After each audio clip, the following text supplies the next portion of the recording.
as reported by the occupant who sleeps in the garage, that he attempted to put the fire out. Another busy morning for Lincoln Fire and Rescue.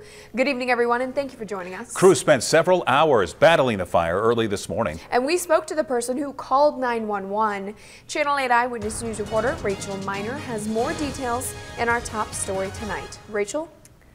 Rod and Megan, LFR says that fire that ripped through a garage in central Lincoln this morning appears to be accidental, but the structure is a total loss. An early morning blaze tore through a detached garage near 35th and C Streets in Lincoln.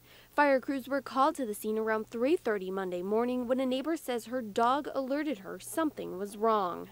She was barking like crazy, and she barks a lot, but not at nothing. So when I woke up, I knew there had to have been something that she was barking at.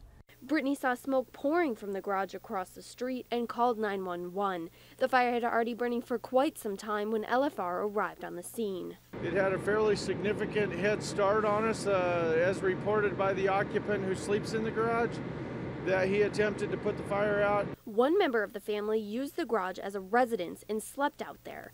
LFR says the occupant was able to get out and did not have any injuries. Crews had a difficult time fighting the fire as they could not go inside to battle the flames. We knew early on in the fire that we had problems with the structure, so we kept everybody outside the structures. Crews kept the fire contained and prevented it from spreading to the nearby home. One neighbor's house did have minor heat damage, but it could have been much worse. The collapsed garage also presented challenges for investigators. You see behind us is very extensive damage to the structure. Because of that collapse, it's making it very difficult for us to get into it. I spoke with fire investigator Ken Hilger, who says the fire appears to be accidental and was started by combustible objects being placed too close to a space heater.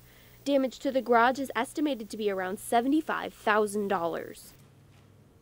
There was a 1964 classic Ford Mustang inside that was destroyed in the fire. LFR says the garage is a total loss.